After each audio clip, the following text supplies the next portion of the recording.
Hello, everyone, and welcome back to episode 2 of Worship Based Coffee, the podcast. I'm Jay Soleil. I just wanted to hop on here before we get started and to tell you what we have in store for today. Today, I'm going to be joined by a good friend of mine and extremely talented musician, Parke Cottrell, who is the bassist for Colony House, actually from the back of the tour bus. And as many of you know, Colony House is my favorite band, so I thought it would be fun to have Park as my first guest.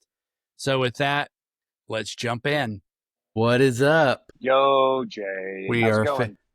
officially live for the first recording, and I'm so grateful to have you as my first official guest. Gonna be trying to do these probably twice a month, so bi-weekly. So anyway, I'm just grateful that you made yourself available to me, knowing that you are actually on the road right now. So Thank you for having me, and you're my dog, so I'm just pumped that you're doing this, and I'm happy to be very, very honored to be the first guest. So, yeah, thank you, awesome. bro. Very cool. Well, I made sure, this is worship-based coffee, so I made sure to have my coffee and Yes. I'm rocking some Dunkin' this morning. We're in Cleveland, or right outside of Cleveland, and Phoenix Coffee Co. We have, I think, is supposed to be on the way with some drip coffee, or rather, someone was going to go grab it, but either traffic is bad or whatever, and there was a Dunkin' close, and I hadn't had coffee yet. And here it's 11 a.m., which is far too late to be having your first sip of coffee. exactly. But here we are. Yeah. Well, I for the people who are not watching, I'm holding up my world's best fan Colony House mug and sipping coffee from it. Anyway, cool. Well, what's funny is when I started putting the ideas of this together, I was like, there's actually some stuff in this, little questionnaires things that I actually don't even know about you. So I thought it was kind of cool that, example, how you got into music. It's crazy that we've never actually talked about that. But at the same time, I mean, we've known each other for sheesh. I guess I've had to have met you in 2014 when Allie and my wife, started dating.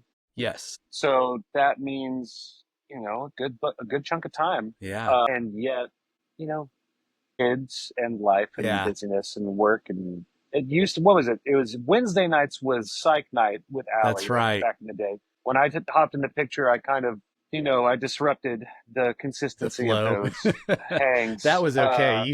You were still a Psych fan too, so it Yes. was great. But yeah, I'm surprised that we never actually talked about that. Which, say the word, I can launch into it unless you wanted to ask something before. No, yeah, totally. I would love to hear kind of how your musical journey, how you started. So, I mean, I'll try to be brief, ish, but so I'm the youngest I've got two older brothers. My mom was a piano player, is still a piano player, fantastic piano player, and she taught me and my brothers piano. We each started when we were 5 years old, taking simple, basic classical lessons. Oldest brother is still a fantastic pianist. Middle brother can still play some stuff. We each kind of had our own musical journey as far as how long we took lessons. I think I maybe took lessons for 5, 6, 7 years, and it was right. I mean, it was middle school that I started to realize that I have a good ear. So songs that I loved, whether it's from a video game or from a TV show or whatever, or a movie, I started to realize that I could, pick out the parts by ear. And I was like, I like that. And lessons are boring now. And so mom allowed me to stop taking lessons, because she could tell that I just really was still into music. And I think for her and my parents, they were just curious to see what me and my brothers, if we took to music. And Eamon, my oldest brother, I mean, he's fantastic. I mean, I can't say that he's a sight reader per se, but he's just not as fast or good at it as my mom is, which my mom, to this day, if you put a piece of music in front of her, unless it's something crazy, she'll be able to play it, which I cannot do. I definitely did not retain sight reading. I know notation, Right. but I developed just a really keen sense of ear training naturally. So anyway, middle school, I like wrote like 30-second songs. I wrote like 30 to 40 30-second songs for all of my friends. And I would just play them constantly, all of them, every day, to remember them because I didn't have any way to record them at the Right. time. And then that was basically middle school. End of middle school, beginning of high school, I was playing less piano. And my dad was like, they just wanted me to continue doing anything with music. And so he was like, all right, Park, would you play guitar? Here's the thing. I grew up in church. I was homeschooled and all of my friends were at church and I went to all the like youth camps and stuff like that. And whenever you go to a church camp, there's always that one freaking guy who had a guitar and it didn't matter if he was good at guitar or singing. Girls would flock to him. And as a piano player, It's true. I would walk by those guitar You're players like, at camp, and really? I would just feel like I hated the guitar players because the girls went to them, and I was like, I couldn't express to the females that they should be interested in pianists like myself. Anyway, so my So now dad, you're now you're playing bass, which is even lower on the right, I started at the greatest instrument of all time, yeah. and I just, uh, uh, all jokes, of course. But yes. so my dad said, would you play guitar? And my oldest brother, Eamon, picked up guitar as well. And so I like picked his up, but I just hated the idea of being a guitar player. So I was like, no. And my dad bought me a mandolin, which I figured out Hmm. fairly quickly and I really enjoyed it. But like after a few months, I was like, man, I wish this thing was a little bigger and had like bigger strings. Oh crap. Am I like wanting to be a guitar player? So he took the mandolin back, got me an acoustic guitar, and at that time I was extremely into Dashboard Confessional, Hmm. a huge influence for me. And so I also here's another thing with piano, with guitar, when I started playing, I never had a desire to go learn other people's songs. I mean, like I said, I started writing these instrumental piano songs for my friends because I was just drawn to create something new, different. I was like, my friends would be like, yeah, I learned a new Red Hot Chili Pepper song on guitar. Or, oh yeah, I learned this 311 song on guitar. And I was like, they already wrote them. They're the ones playing them. Why would you play someone else's song when you could like do your own? Like it didn't make sense to my brain. Right. So being influenced by Dashboard, I started detuning the guitar and finding cool ways of playing chords that didn't sound normal. And I really liked that.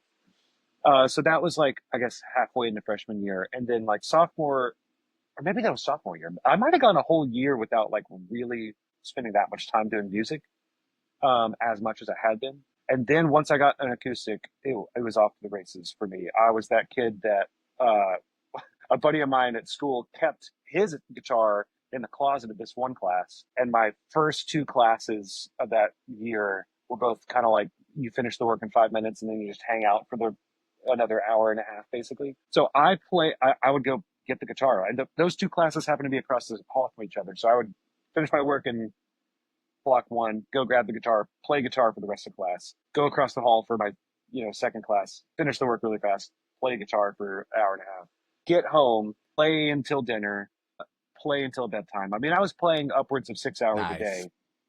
And I just couldn't get enough of it.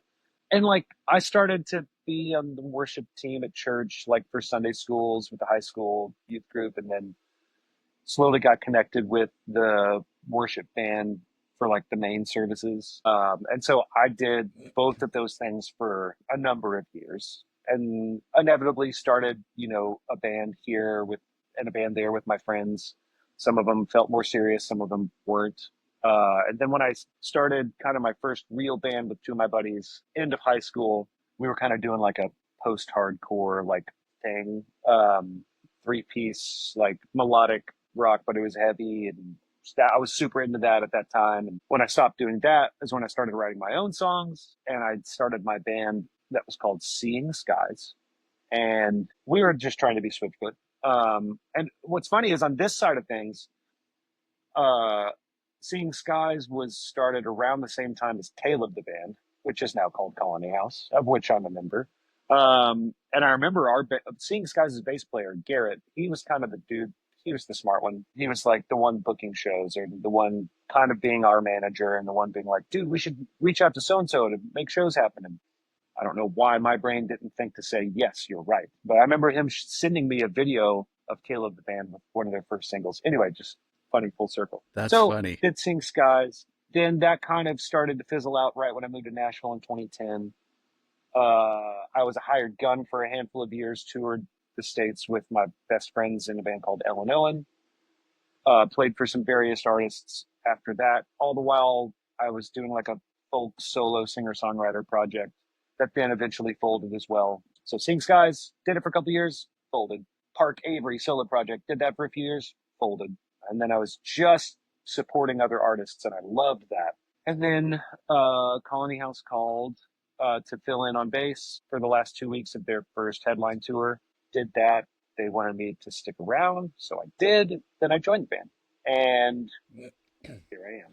That's awesome. Wasn't your connection was to the band was actually through Scotty, wasn't it?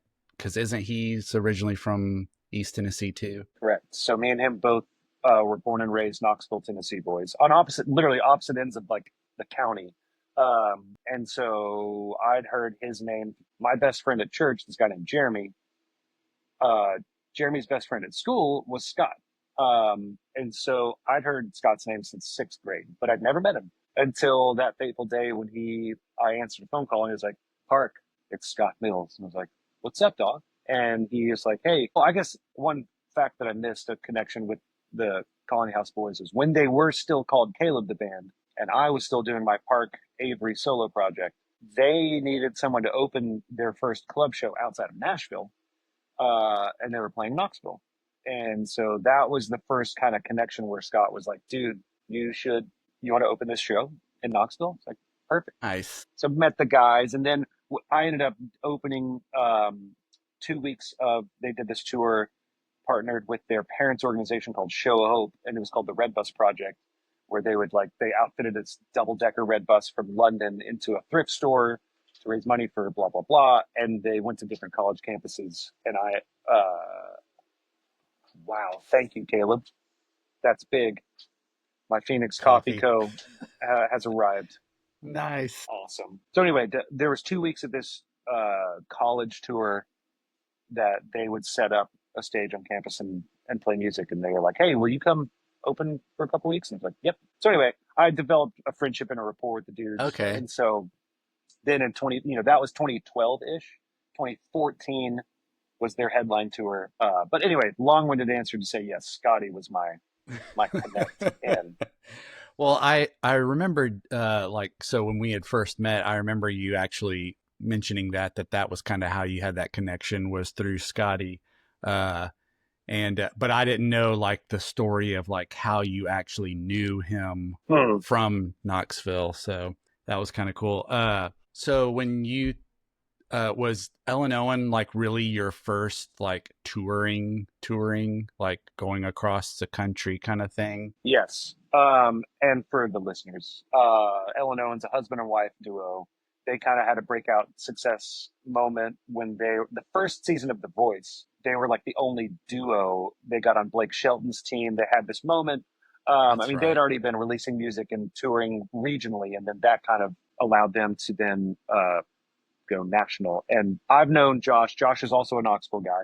Okay. And we became close friends kind of right before the Ellen Owen thing started to pop off. And then they were like, hey, do you want to tour with us? And because I could play piano and I could sing and play guitar, I kind of fulfilled all three of those roles with them. So it's just three of us traveling in their Honda Element across saving the country. Gas. Saving gas. And I mean, yeah, that was so like my first time ever going to California was driving in the Honda Element and just being wide, and New York for that matter, like Chicago, New York, LA, all of those I experienced for the first time with Josh and Nicole. It's great. Last night I went on some archived Instagram posts just to like see old memories and sent Nicole from Illinois this picture of her passed out in a really, really cruddy looking green room. And I was just like, man, we've lived some life together, haven't we? It was pretty funny. But yeah, so like my formative touring years was with them. Yeah. And then I did a handful of other like national and or like, this side of the country, east side of the country, west side of the country, with some other various artists, before before when I started touring with Colony House, and now we've been around this country probably too many times at this point. Well, But now yeah, it's becoming like the venues that you're going to is kind of like becoming repeat venues and repeat people that are at those venues now. So, yes. what would you say like is probably one of your fondest? Is there a single memory you can think of like a show that you did with Colony House on the road that just always that's the one that for some reason pops into your mind? It's hard not to say we were on a tour with Need to Breathe for their first iteration of the Tour de Mm, Compadres, and we got to. I mean, we were one of four, so it was us, then Drew Holcomb, and then the tour was split in half. Which Allie and I got married in the middle of that tour, and the first half it was Ben Rector was direct support for Need to Breathe, and the second half was Switchfoot was direct support.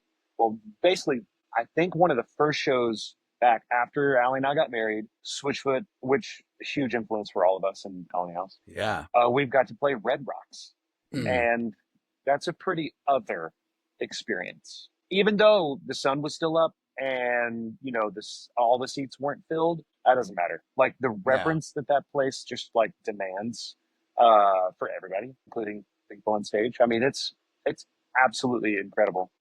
It's hard Yeah. not to say that, but I mean, Jay, you were there. You helped us with this show. Another iconic, Well, yeah. classic Colony House thing was for the release of our third record. Before it got kind of revamped, Cannery Row in Nashville, which was the High Watt small room, Mercy Lounge next room, biggest room, Cannery Ballroom. We took it over for the whole night, and we played the first record starting at 5 p.m. from top to bottom in the High Watt. Took an hour break, played the second record in the second room, top to bottom. Took an hour break, and then played the third record. And Jay, you helped. You were. I remember our crew, like Squez and the other dudes, were like they basically were like, we couldn't have done any of this. Like you made their lives so much easier had you not jumped in and helped. Like to this day, if I were to text Squez and just be like, "Remember Jay Soleil at the Cannery Row takeover?" He would just rave. And you're still literally a legend because of that, and among other reasons inside the Colony House realm. But I mean, I've never been more tired than that night, because Oh, yeah. playing effectively four shows because after the third show, ripping through our third record, we came back and did like a however many song Right. encore that face. And like, I mean, uh, during the third show, playing through Leave What's Lost Behind, the album, I remember somewhere in the track listing around Julia. I think it was maybe when right before the song, or like we're about to start playing Julia. I kind of blinked and I was like, "Hmm, I don't really remember the last song." Like I was so tired, but I had like practiced so much that like I had this muscle memory that was just propelling the motion of me just doing the thing, and it was a really bizarre but phenomenal experience. And I mean, it was just really cool that we sold the whole thing out really fast, and it felt like uh, and that record because we released that in 2020, and so COVID kind of effectively Yeah. ruined its chances of doing what we had hoped it could do, Mm-hmm. and so there was this lore specifically inside of the Colony House fan base that like felt like it was the beginning and the apex all at once in that show Hmm. that night. I don't really even know if that makes sense, but it feels like it was this huge moment of success. And yeah, I don't know. I'd probably have to put my money Yeah. on that one. Definitely. It was an epic night for me just being able to be a part of, being like almost like like a stage hand. I You were always so just much more than a stagehand, though. I mean, but you were operating as such, but at a much higher level. well, the way I was looking at it is from all the times that I have, played in some shows and stuff, and I know the things that need to be done for myself. I was like, oh, wait, this needs to be. So it was really just, the experience. But I just remember how, just for me, how how epic the whole night was, because I was like, hey, they're actually playing the length of shows that I actually play. Because Yep. man, when you said that about, I'm not sure on the last two songs. I've been there. Like we used to play at this place in Memphis called Lafayette's, and we wouldn't even play our first song till 10 p.m. And we would play for And how long was your set? 4 hours with like two 10-minute breaks somewhere in there.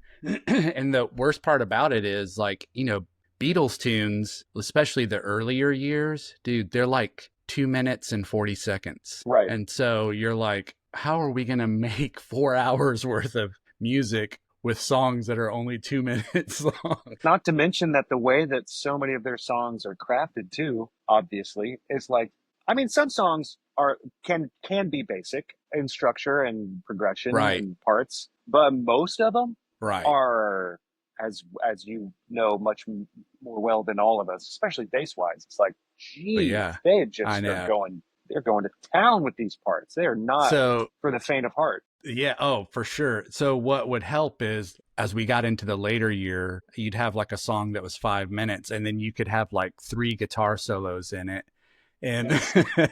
extend it into a 10-minute song. So that's kind of how we survived those. But man, when it would be getting close to that 1 a.m. time frame, we would go to, all right, I'd look down at the sheet and I'd be like, okay, that's the next song. And I went, I can't remember the first note.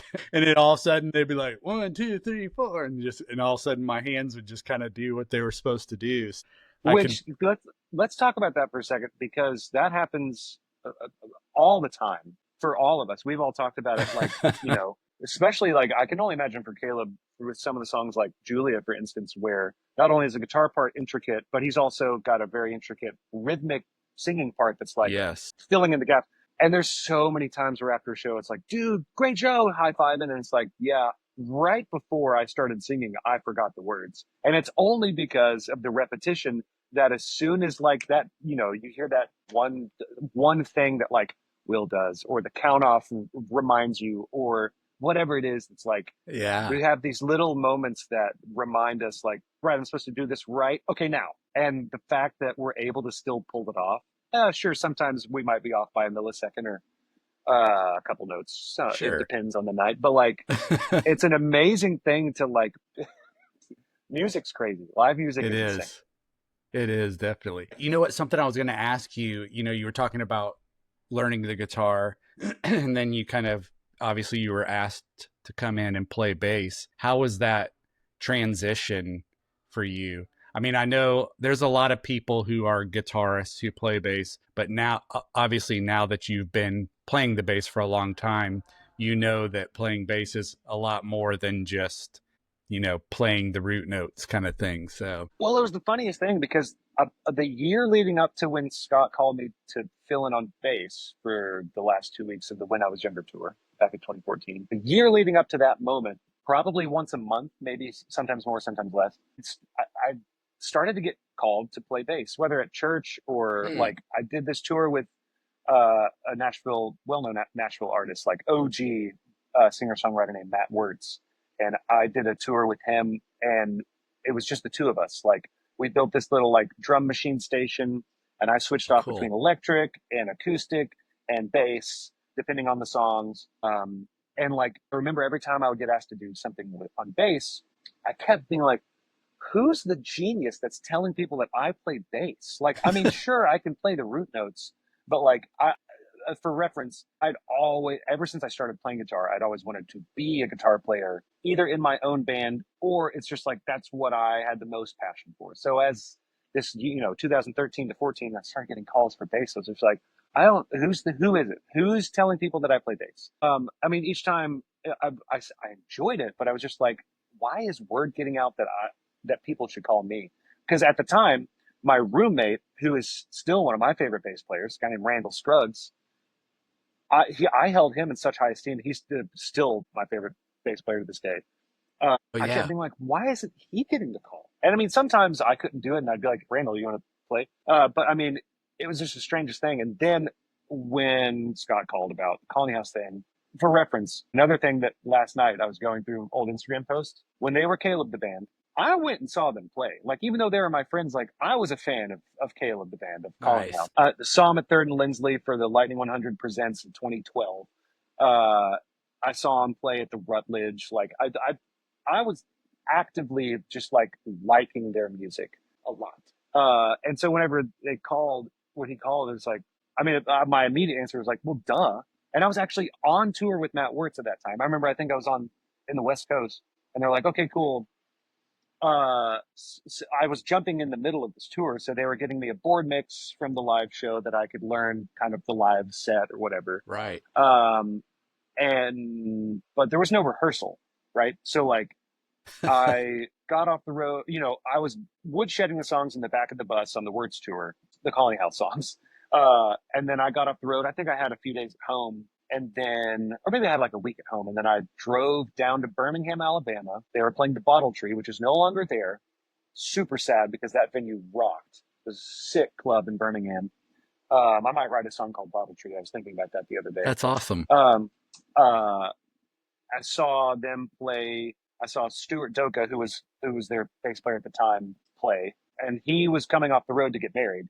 And so I then hopped in the van with them that night. And the next show was Atlanta. So the first time I was playing with Colony House was at Soundcheck in Atlanta. And we only got to run through a handful of songs. But I'd studied pretty well, Yeah. and practiced. So then the show went off without a hitch, and it was awesome.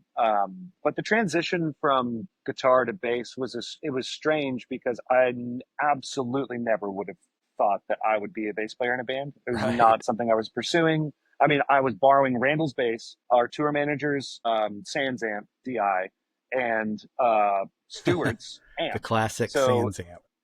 dude, and I mean, I felt a little bit like a poser, but Colony House's bass parts are basically guitar parts insofar as they are not like, they're really fun to play, and you're not just root noting it. Yeah.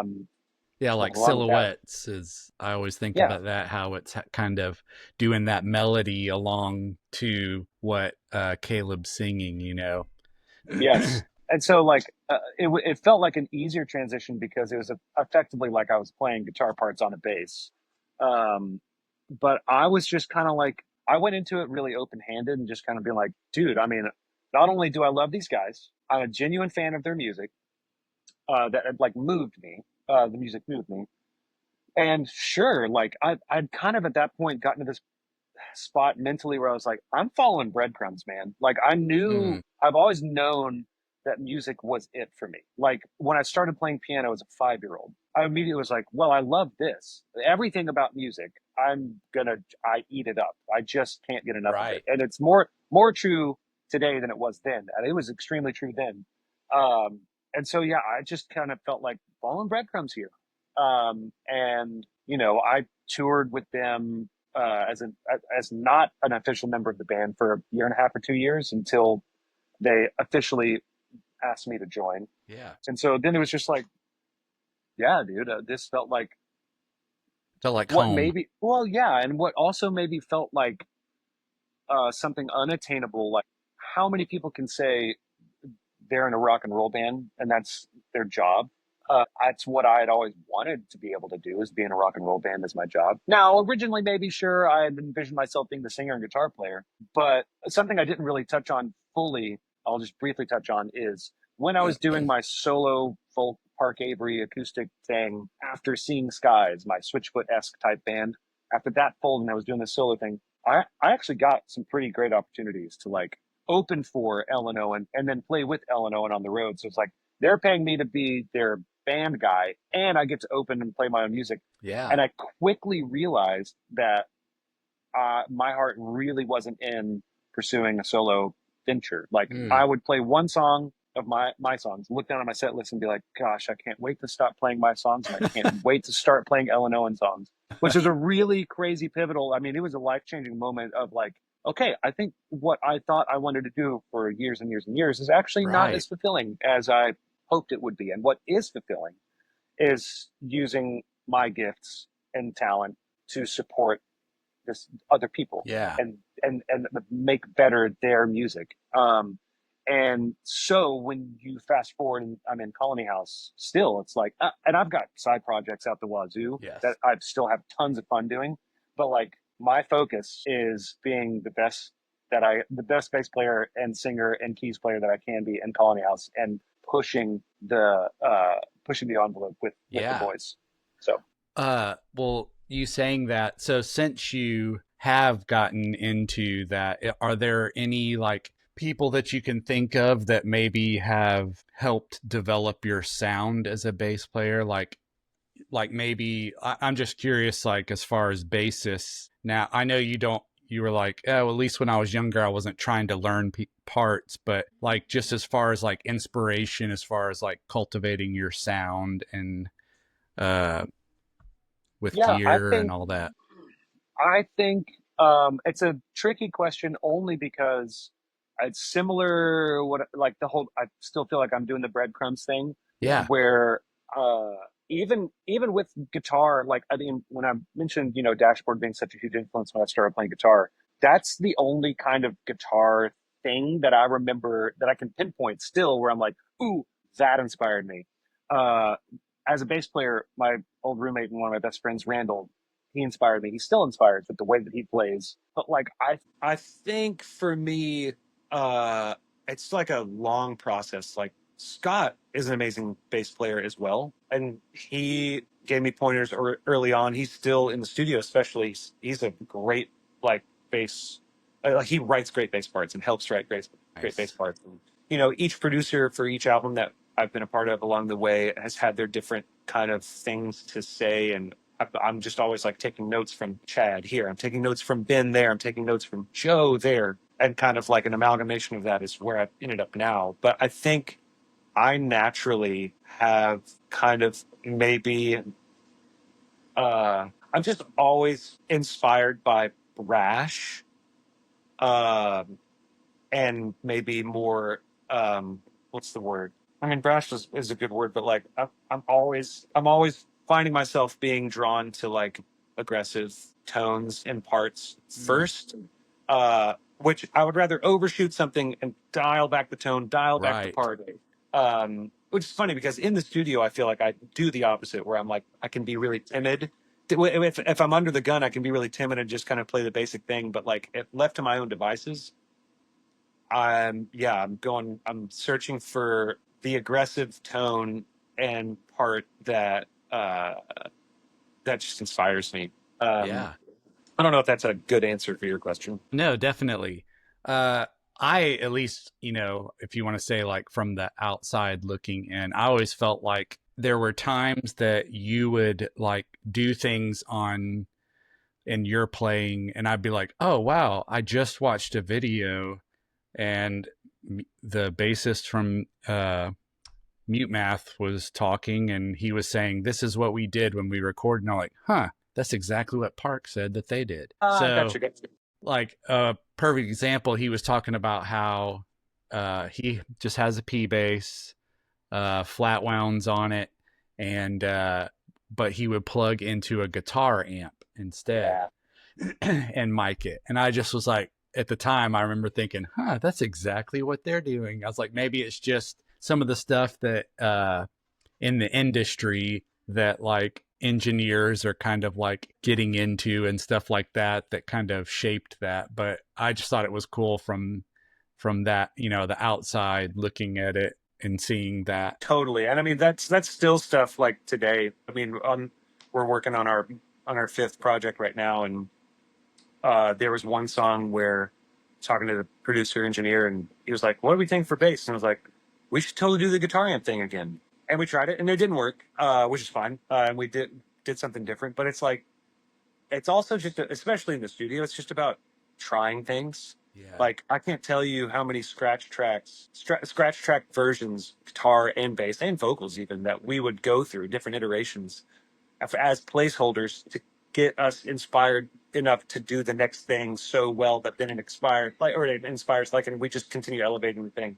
Um, and it's like that's one of my favorite things about being in the studio is just you are supposed to try anything and everything. Right. Um, but something that I never really a lot of bass peers, something that they've always been into that I just haven't gravitated towards as much. Is like I don't really seek out bass videos. I don't really, for some reason, I'm not like it doesn't interest me as much as like the full like I would rather listen to now sometimes it's different like if you hear the isolated bass track for a Third Eye Blind song off their self-titled album, it's fun to listen to that because those bass tones are crazy and they were recording to tape and like Right.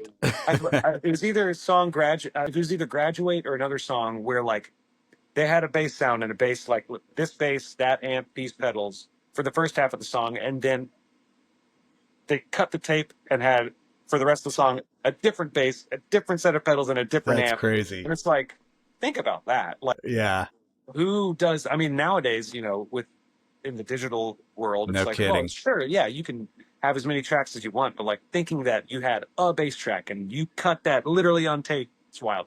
Yeah. Um, but generally speaking, like the thing that interests me most with bass inside of the context of a band or a song is like, how is it supporting the Mm. song? And granted, Caleb and Scott are both of the same mind, where it's like when we go deep in the studio, it's like that's what we're searching for. We're searching for a cool part that doesn't get in the way. Right. And like I said, there's been so many iterations on so many different songs where it's like, wow, can you imagine if had we used that original bass part? The song 1, 2, 3, 4 off of Only the Lonely. In the verse, it's just ball, ball, ball. Well, it Right. used to be. The original part was it ball, was it ball, bum, people do bum, double do. It was like a really Yeah. busy Oh, kind of Tears almost. for Fears. Like, Yeah. Almost kind of like what the guitar is doing, that the higher part that did it, yes, there was like this. Yeah, and when we go back, don't even know the last time that I could even find the demo for that. But like, I remember when we first got in the studio, that was instinctively what I played because that's what we had originally written. And then I was like, no, let's get that's pretty distracting from the vocal and just like learning that stuff because it's really easy at being one of the guys in the band when you get excited about something. It's really Mm. hard to let go of that if you can't see the forest for the trees of the song. Um, anyway, I feel like I'm rambling I'm now. no, I'm actually glad that you said that, because I feel like that's honestly one of the reasons why I wanted to start this whole thing. And to me, what that is it's musical maturity Mhm. is what it is. Cause it's, even though obviously we're a little bit older of people, we're not in our 20s, but saying that, like, as you get older, you mature as a person, but musically is you're on a different maturity rate than you are as a person. And I feel like, especially as bassists and in the worship world, like knowing, like getting to the point, it's, to me, it's like developing a superpower. And it's the Matrix, when he finally is just like, no. Well, at that moment when you finally go, oh, I need to support the song to the best that I can. Now, yes, I'm going to get to do some tasty, spicy stuff in Right. there, but the best thing I can do is support the song for what is best for the whole band as a whole, you Yeah. know? Uh, and sometimes in songs, it may, like, especially in the worship world, it may be playing mostly root notes, but it's so important. And like, my absolute favorite band, and one of my, or I shouldn't say my absolute favorite band because I'm wearing my favorite, but like, my other favorite bands, and one of my favorite bass players, Adam Clayton, of U2. And if you listen to, like, say, Joshua Tree as a bassist, you could easily go, that's pretty boring. But the thing is, I read an interview with him where he talked about it. He was like, oh, yeah, is playing eighth notes a lot boring? Sure. He said, but the thing is, if I'm not there to do that, then nobody's driving the song. And he said, and I'm not giving a foundation for the edge to do what he needs to do, And so to me, that's what it is. It's that, like, maturity and realizing what you're purpose is in the group kind of thing. So, but that You you choose a great example of like greater than the sum of its parts, because when you break down what's happening in a song like "With or Without You" or Mhm, "Where the Streets Have No Name" or "Still Haven't Found What I'm Looking For," on paper, all of those parts are like they're really simple Tetris pieces that mhm, like go together to put what would be on paper, okay, that looks nice. But yeah, then when you hear the song through just what the elements are, you're like, yes, that is so much other. Like you can't mhm, listen to those songs and not be like, okay, uh, okay. To translate into modern terms, you can't watch the new adaptation of the movie Wicked and hear that song Defying Gravity and not go, regardless of if you like the song or not, like when Cynthia sings those parts, something other is happening. Like, and that's one of the coolest things about music yeah, is when you get to experience this otherness. mhm, And yeah, there's a transcendence to something that it's like, how can you be how is dome dome dome dome dome dome dome dome dome I know. dome? How in the world can that be transcended? And it's like, Right. well, go listen to those U2 songs. Yeah, just 1546 the entire Uh, song. That's it. mhm.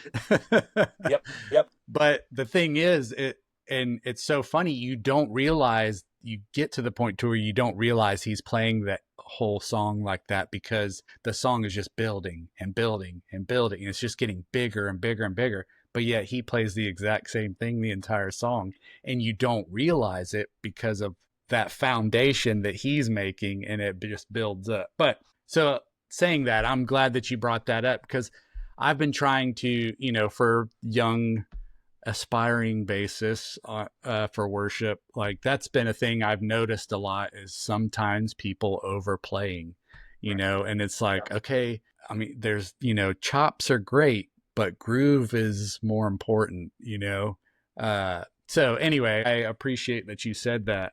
One thing I was going to ask you, earlier you were talking about how you like played and did some like worship, like in your younger years. How would you say first start like leading worship yourself? do, do you remember Sheesh. that? I mean, I technically, let's exclude Sunday school, because what up, Will? What's up, Will? Um, it's like, I mean, the high school, Sunday school youth group stuff I was leading in high school, but like nothing for real until, well, I say for real, nothing beyond that. And I started doing like church camps with different buddies of mine. This guy named Chuck Hooten, which is how I actually met my buddy Randall. Was doing like student life camps with him. I wasn't leading those. I was just playing guitar, but that was kind of maybe the first time that like, well, I'll say it this way: big church, as I called it in high school. That whenever I started playing guitar, uh, at my at Cedar Springs Presbyterian Church, I was under the whatever leadership, mentorship of our worship pastor, and he taught me a ton of things. And I was like in choir and stuff too. It was kind of a massive church, and our old choir director was a legend. Actually, it worked with like the Boston Pops. Mm, So there was like a large pedigree of. Anyway, I think I started for real leading worship around the time that I moved to Nashville, because I had always just been a supporting role. And then after I moved to Nashville, I actually got calls from my church to come back and like guest lead. And that was kind of a newer experience for me. But then I started doing it. And then actually, when I met my wife, she was already not touring. She was leading worship at a bunch of yeah, different churches in and around just the southeast, like Atlanta, Chattanooga, Nashville. So I started tagging along with her, and again, mainly playing guitar. But then I was like, they would be like, "Hey, you can sing too. You want to lead one song?" And then that blossomed into more. It was like I don't really have a distinct memory of like this was when I first started right, leading. right, I've kind of any church that I've ever truly been a part of, I've always wound up on the worship team. yeah, But it really hasn't been until I guess we started going to our current church back in 2018, and I think in 2019 or 2020 started leading like regularly ish, and now we're kind of like once a month, um, more or less leading. Um, nice.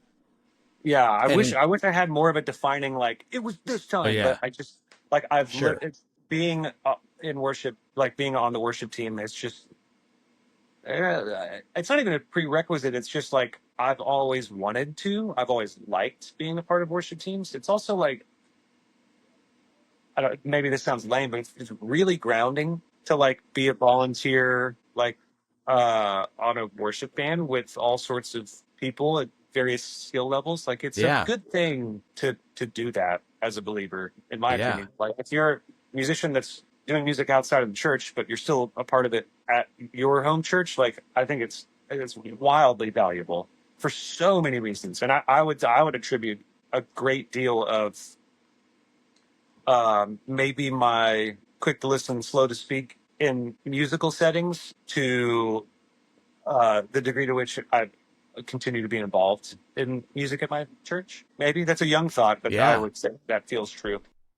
Well, I know it's probably some of the best experiences have been when you've been able to lead with Allie. I Oh, imagine you would have yeah. never thought that one day you would be married to a girl that has, and let me just say, has an amazing voice of her Right. own Yes. and Yes. super talented, and get to lead, worship with her on a Sunday is probably pretty special. Oh, totally. Absolutely. Never thought that that was going to be a thing. Firstly, that was like one of her dreams to be able to do that with her husband. That's So awesome. it was pretty nice. You fulfilled her dream. Yeah. uh, Speaking of family, I just have a few more things to touch on before we sign off. But like speaking of family, being on the road obviously can sometimes be a not necessarily a struggle, but challenge. Obviously, that's one of the things that I feel like you were talking about how you feel really happy to be a part of Colony House. But one of the things that from the outside looking in that I've always appreciated about them is how family focused that they seem to be and how important that, like the whole 14-day rule and just like, hey, how can we incorporate bringing I mean, she at the last show that I went to for the album 10-year anniversary, you had every child on the Yeah. stage, which was awesome. So I appreciate that intentionality for you, which probably makes it better because I'm thinking if you were in any other situation that might not be as much of a priority. And so Oh, the right. fact that you can do that for your living but then also have that. But as far as that goes, what are some challenges that you can speak of? Well, presently, we have a 10-month-old girl and a 4.5-year-old boy. So anytime I'm gone, even when I'm home, it's a challenge. Baby cutting teeth and a 4-year-old being a 4-year-old is Right. no easy task, especially when it's down to one person. And I mean, I would say it's all about support. So like my wife is amazing and supports me continuing to be in this band. Yeah. More than that, it's not even that she supports it as if like, okay, go do your thing, honey. Right. It's as much a part of her life as Yes. my life. It's our life. But if ever the moment were to happen, if something, if our situation were to change drastically by some need or whatever, something that we've said in Colony House from the beginning is like, if ever your family is kind of not even taking a back seat, but if there's a detriment to your family because of being on the road, then you need to go home, and we will Right. figure it out. I mean, Scott over the past handful of years, him and his family have gone through some difficult like Mm. health things, and he's had to miss Yeah. a bunch of shows. And sometimes Yeah. we've just been three dudes up there making it work, and sometimes we've had, my brother-in-law fill in or whatever. And it's Mm-hmm. like we make it work so that Yes. you can be with the people that you need to be with Right. your family. The challenges, the day-to-day challenges, are truly support systems back at home. Yes. Like two of Allie's sisters live in Nashville, really close to her. That's a huge help. Yes. Right now, she went to Knoxville and is hanging with my family, which Cool. the the road that I grew up on, the house that I grew up in, my middle brother and him and his wife and their 6 kids live in this big compound with my parents. And so my kids are now just running amok with all of their kids this Which is weekend. She awesome. texted me a ton this morning, just like this. Oh my gosh, I'm so glad we came here. Blah blah blah. It's like if we didn't have that, or Yes. if if she didn't pursue that on her own, if we didn't set things up like that, I Hmm. mean, she would go stir crazy, quite literally. Yes. And so it's like you got to find support systems. And FaceTime is amazing. It's an amazing tool for staying connected, Hmm. seeing your baby's faces, every day. But like, yeah, the challenge is it's almost like the challenges are the same. They're just extended because you're not there. So like, if something's bad at home, even if I am home, even if I was home, it would still be a challenge. Sure. But it's just making it that much more challenging unless you have those support systems in place. So yeah, and it's truly too. I mean, sometimes it's like I go on the road and the whole family's sick, and I'm a little bit like glad I'm not there to get sick. But also like, oh sheesh, but you're sick. You're having to deal with it on your own. Right. And then sometimes I'm sick out on the road and they're fine. But so it's just like Yeah.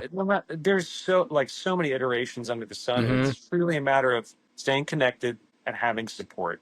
Yeah. Because otherwise, it's just gonna suck. And sometimes it does, even when you have those things. Like Right. kids are gonna be kids, and then we're kind of in. It's funny, like Severance is such a popular TV show right now, and all the other guys have been watching it and talking about White Lotus. And they're like, Park, how are you not watching the show? And I'm like, I've got a 10-month-old and a 4.5-year-old. We barely get an hour, just the two of Right. us at night, before if something happens. Yeah. And It's at like that point, you're ready to pass out. uh, like we've been rewatching all the Star Wars movies, Mm. and we're just crawling through them because we can only watch them in like 45-minute batches. You know what I mean? It's like, Yes. and to think about investing in a show. Anyway, I digress. Yes. No, I love it. Well, of course I had to, before we end, uh do just a few gear questions, because I know Yes. people who, pursue excellence in bass always love to talk about gear. Gear is always fun to talk about. Yeah. Uh so are you still doing it's the jazz with flat wounds, or are you playing the P bass again, or what are you doing? Uh, Main bass is back on the P bass, which is a 2006 Highway 1 Fender. I got it at the original Corner Music in 12 South in Nashville before they Nice. moved locations. It was whatever year that was, 2011 or 2012. No, sorry. Yeah, I think it was 2012. It was 2012. Fender factory near Nashville was basically getting rid of a bunch of backstock that included a bunch of mist sprays. So it's like, we sprayed this one. It's supposed to be honey blonde, but it didn't turn out right. So we're marking the price down. That's my Interesting. that's my P base, the Highway 1 mist spray, and it was a natural finish. But my roommate Randall was like, "Dude, get some turtle wax. It'll make it glossy, and then just like let it go." And I like changed the neck out on it and put American Standard pickups in it. But that's my number one. But I still do have the jazz bass with the Tomastic flats that you gifted to me. Thank you for that. Heck Um, yeah. and I mean, gear wise, at this point, really all that I'm running is I'm still doing the Brown Amps protein pedal for drive, and Yep. then the Walrus Badwater DI for Mm. my DI send. And I just recently started using the drive on that pedal as well, because it has onboard EQ, compression, and drive. The drive is, I don't know why I hadn't been like using it, but it is like Really good. extremely, extremely nice. Very Hmm. usable. And I mean, that pedal's kind of been through a lot the last few years, and it's still trucking. It's mad respect to I mean, love the Walrus guys, always have. Yeah. But Yeah. that specifically for me as a bass player, it's like they really knocked that one out of the park. Yeah. I actually, on my board, I have the Julia version 2.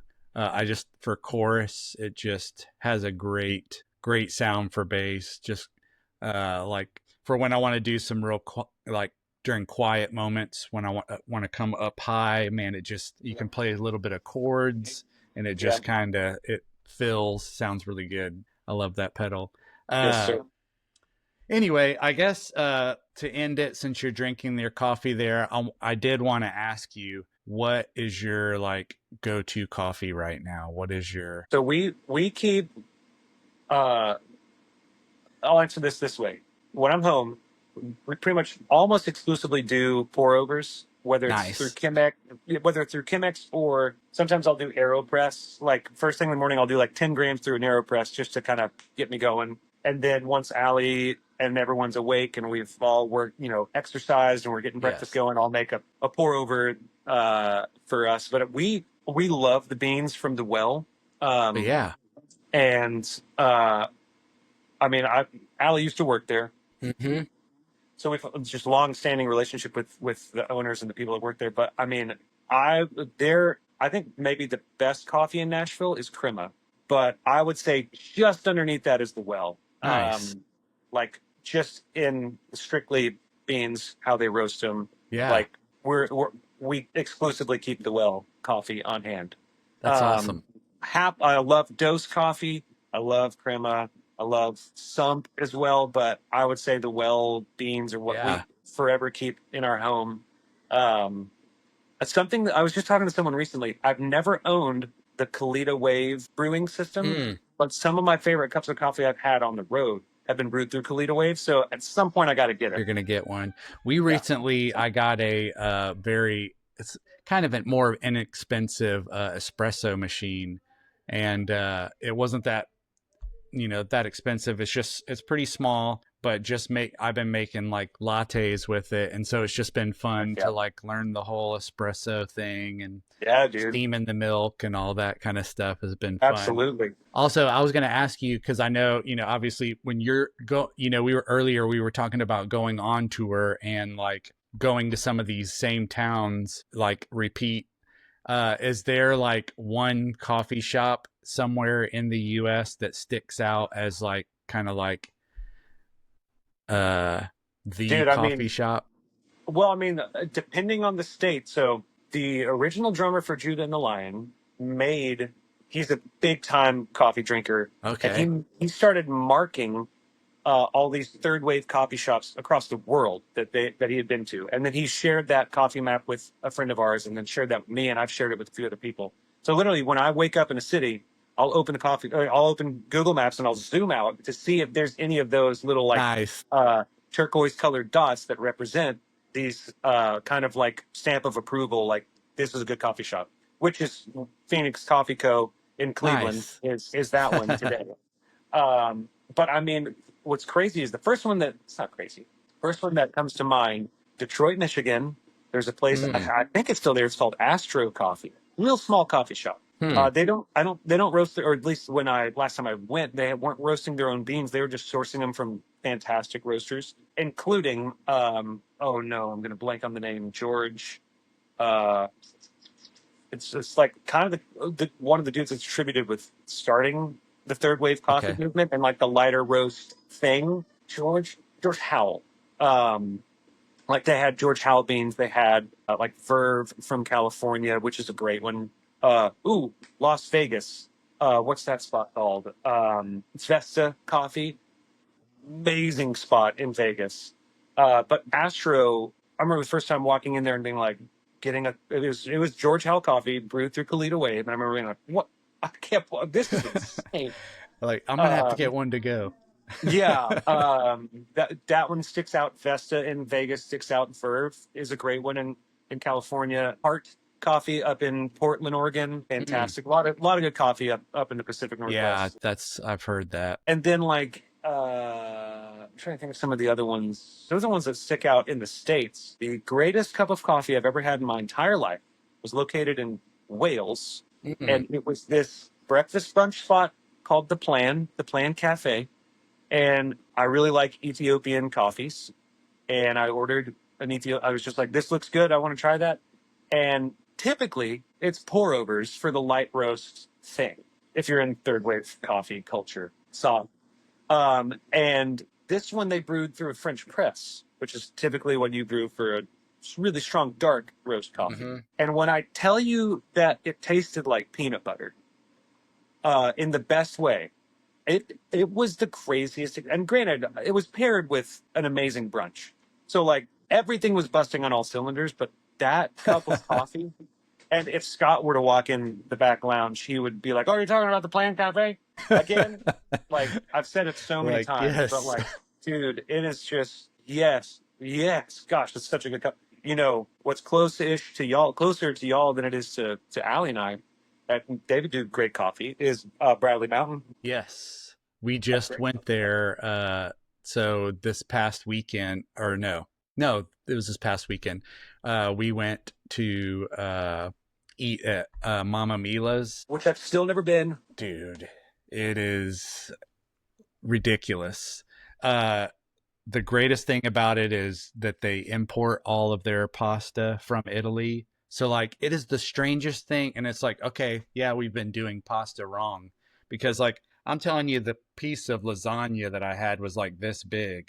Ate the whole Amazing. thing because it's so good. But Yeah, like afterwards, I'm like, you don't feel bad. no, I'm not like about to lay down and take a nap right there in the restaurant, or just feeling like bloated and everything. It just Right. it's crazy. It really is. And it's like, okay, well, there's definitely something to be said about the pasta being more processed or less processed, Right. because Absolutely. it's delicious. So yes, Yep. I highly On suggest reverse. doing that sometime.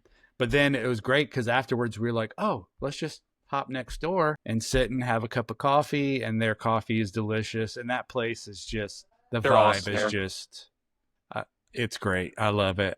They had the doors open because the weather was so nice. It was nice, very nice. We've been meaning to take a fam day trip down there. Oh yeah, Maybe we'll line that up with that would if y'all be, get a free time and we can all meet there and hang. yeah, totally, because they've got that kind of open space out behind it in the grass. When we went there were kids running all over the place out there, so that would be, Perfect. yeah, perfect. One last thing I wanted to do, because I wanted people to know, anybody, for the, 3 people that are going to be listening to the, no, I'm just kidding. That I want, so you have your own stuff, and I forget what the name is. No, just kidding. The Forgettables. So see what I did there? It's Yeah, I saw. dad jokes. Anyway, it was funny this weekend. I was listening to the Forgettables radio, because you can Sick. go in to Yep. Spotify, and so it'll like pair all these other bands that are in the similar. But to me, like right now, the song of yours that I love the best is Another Day. Is it is so good. And I know Thanks. you don't probably know this, but like me being the older guy that I am and listening to bands in the 90s, like musically anyways, it really has a tonic sound. I don't know if you're, Dude. but I like hearing it, I'm like, oh my gosh, this sounds, I mean, and that's not a bad thing, to sound some, musically like another, but I like really, especially hearing that with like at the beginning, the kind of like thing you did with the electric where it does that, I forgot, don't know, Yeah, like the little glitchy vibrato. thing. Yeah, glitchy Yeah. thing. Like I Dude, I remember mean, they I'm used to do stuff like that. I'm such a huge fan of all those bands like Third Eye Blind, Tonic, Yeah. of like any Vertical Horizon. Like Yeah. they were doing that style, obviously unironically then, because sometimes people can look back or some people will try and recreate tropes that were kind Sure. of present in '90s rock and roll then. And to me, it's not a trope. It's just like I still just long to hear that, which is why those are the kinds of Rock and songs that roll. I just know that's just how I write. And it's like there's plenty of other alt bands doing crazy, weird, cool alt Right. things. I'm gonna let them handle that, and I'm gonna just keep alive this little, you know, branch of '90s inspired rock and roll. And I just really enjoy the way that it sounds and the Yeah. way it makes me feel, and that's why I do it. That's So awesome. I'm stoked that you dig it and that you made that. It sounds like when you say it sounds like Yeah. tonic, I'm like mission accomplished. That's awesome. Yeah. In fact, we were listening to it the other day when we went to go get pick Chick-fil-A up and bring it back home. Had it playing in the car, and that's what I said to Dee Dee, and she was like, "It does sound like Tonic." It's That's awesome. so that it's awesome. So like you're on Instagram with that, the Forgettables, Spotify, uh, Apple Music, all of that. So if people It's want to be able everywhere. to check out, I'm going to actually, so this whole thing, it's a new process for me. So I'm going to have the audio once all of this drops. I'm going to have the audio on all the platforms, but I'm also going to take the video from this and have it up on YouTube. So what I'll Sick. do is in the down in the uh, about section, I'll have like links to your stuff. So that way, if people want to check out any of your projects and stuff like that, that they can Amazing. too. So Sick. I love anyway, it, dude. cool. Dude, thank you so much. I know you got what time are you all doing sound check today? Here in just a little while. Okay. So it's nothing too. The schedule's not too crazy today, which is nice. Good. Cool. Well, Yeah. thank you for like doing this on during your, which would be your chill time. Uh Thanks for having me. This was awesome. Yeah, dude, and it's funny because like I got to learn like some extra stuff about you that I didn't know, which is really cool. Just kind of how you have come to be uh, Park, the bassist for Colony House. It's just kind of cool to hear that kind of journey and road that you took. So Well, cool. I really appreciate great questions. Truly, like this felt just as polished as any other interview that I've ever done. So, way to go, crafting the questions and organizing the whole thing. Well, thank you very much. And Yes, sir. cool. I'll definitely have to, maybe in a year when this thing is just blown up and it's just amazing that I'll have That's you on right. again and You we'll just have let me know, bro. sponsors. And eventually, this is right now, it's just been condensed to be a, A uh, mug, a mug that's holding all of my stuff. But my which I need to get that mug. Well, that's what I was going to say. Eventually, my plan is to have these, and then what I want to do is give them to my guests for being on. So I will definitely, you will be the first one once I'm trying to find a cooler mug instead of the traditional mug, like Dude, something. you should look into either the Waffle House diner style mug, or if you were going to go like quirkier or something. um oh shoot, what was it? I forget what the style is called. I mean, obviously coffee mugs are Sure, there's a lot of them out there design wise, but dude, there's something about the Waffle House one. that's like my favorite style for sure. It's just like a small diner coffee mug kind of thing. A lot of it for me is like the handle, like Yes. how it feels like holding it. So I'm not having to hold it with like one finger, Right. like it's Right. just a little bitty hole. I'm like, really? How am I supposed to? Yeah, it's like it feels Then, like a teacup at that yeah, point. at that point, I'm just like, let me just hold it like this. Right. So, but yeah, as soon as I get those rolling out, I'll definitely have to get one for you so you can have it to walk around with. So, anyway, Awesome. cool. Well, thank you. I really appreciate you coming on and tell all the guys that I said hey, I and I will. will talk to you again soon, bro. All right, thanks, Jay. Love you, dog. All right, love you too, bro. See ya. And welcome back to the Worship Based Coffee Studios. I'm extremely grateful for Park coming on here and being my first guest, helping get my feet wet with this podcast and get it rolling. That was really a lot of fun. Even I learned a few things that I didn't even know about him from all the times that we've hung out. But before we end, I had mentioned in the previous podcast, I wanted to bring you a short devotional. So this one comes from Exodus 4, 1 through 3, which says, Then Moses answered, But behold, they will not believe me or listen to my voice, for they will say, The Lord did not appear to you. The Lord said to him, What is that in your hand? He said, A staff. And he said, Throw it on the ground. So when God called Moses, Moses didn't feel qualified. He was focused on what he didn't have, his weakness, his lack of eloquence, his fears. But God redirected his attention to what he did have, a simple staff, something ordinary, something already in his hands. And God used it to part seas and lead people to freedom. Maybe you're just holding a bass, a mic, some drumsticks, and a willingness to serve. It might not feel like much, but in God's hands, it can be more than enough. Like Park shared today, it's about showing up, serving with humility, and trusting that what you bring matters in the kingdom. So today, let's ask ourselves, what's in my hand? Am I willing to give it to God? This is extremely relatable to me. Before starting this podcast endeavor, I felt like I'm not qualified for this, and I was dealing with some of my own fears. But reading through Moses' story for me personally, and realizing that with God, he can take a little and do much. So, anyway, I just wanted to share that quick little devotional. And also, I wanted to thank all of you for being part of my journey with me and listening to this. Many of you have reached out to me with kind words, and I'm very grateful for all of them.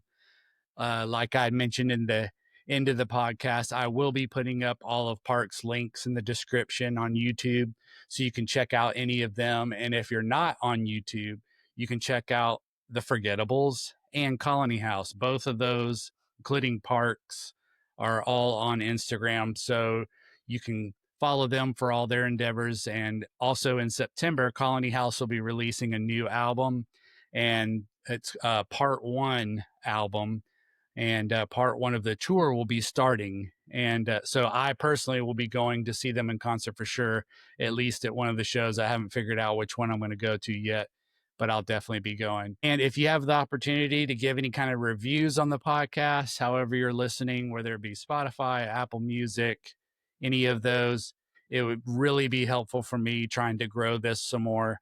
And I would really be appreciative of that. Thank you all again for joining me. And on the next podcast, I've got a special guest, a guy that is a friend of mine at my own church and also bassist, Scott Beavers, will be joining me. And so it should be really fun. He's a great guy, great bassist, and loves to talk about gear. So it should be really fun. And lastly, as always, remember, tell someone you love them, and I'll see you later.